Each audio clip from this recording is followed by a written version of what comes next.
Então, o que a gente precisa para poder prezar pela qualidade de um exame de ressonância magnética das mamas? São vários passos para que isso aconteça de forma perfeita.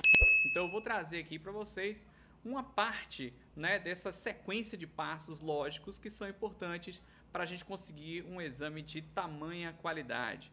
Um exame que muitas vezes chama a atenção dos profissionais que o executam em função daquela classificação como um exame de alta complexidade, mas vocês vão ver que se a gente se aprofunda um pouco nessa execução do procedimento e se a gente tem uma prática diária, a gente acaba percebendo que, na verdade, os desafios estão muito mais relacionados a uma qualidade de sinal e, basicamente, isso é influenciado pelo posicionamento, tá?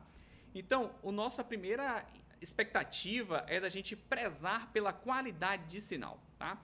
Para a gente prezar pela qualidade de sinal, a gente precisa de alguns elementos importantes. Primeiro, uma bobina de múltiplos canais que seja bem adequada para a execução do procedimento de mama. Existem algumas aventuras, né, de profissionais que tentam executar o exame sem a bobina específica e isso muitas vezes pode trazer uma repercussão bastante negativa em termos de qualidade de diagnóstico. Então, não aconselho a execução desse procedimento sem uma bobina adequada.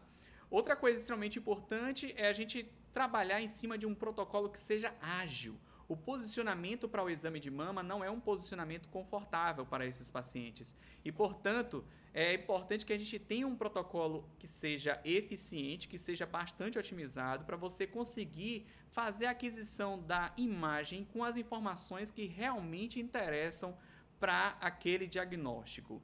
A intenção desse exame, de maneira geral, é fazer ou o diagnóstico em si, complementar o processo diagnóstico, a cadeia diagnóstica toda, e também fazer o estadiamento das lesões, uma vez em que o indivíduo já chegue com um diagnóstico feito por algum outro método. Então, estadiar faz parte da rotina dos exames de ressonância magnética das mamas. Outro elemento importante que envolve diagnóstico é o diagnóstico de lesões em próteses. Então, próteses de silicone também são muito bem avaliadas por esse tipo de método, principalmente quando outros métodos, no caso o ultrassom, não acha uma resposta que seja significativa. O estudo das mamas por ressonância, ele está basicamente focado num estudo morfológico e no estudo que envolve algumas técnicas para uma análise qualitativa, então uma análise basicamente visual mesmo, e uma análise quantitativa, semi-quantitativa para quantitativo, depende da tecnologia que você está dispondo, né, no serviço.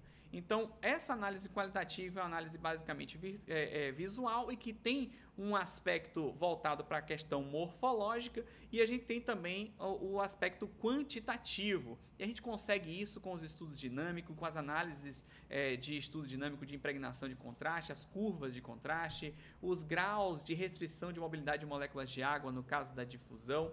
Então, são estratégias que são interessantes do ponto de vista quantitativo.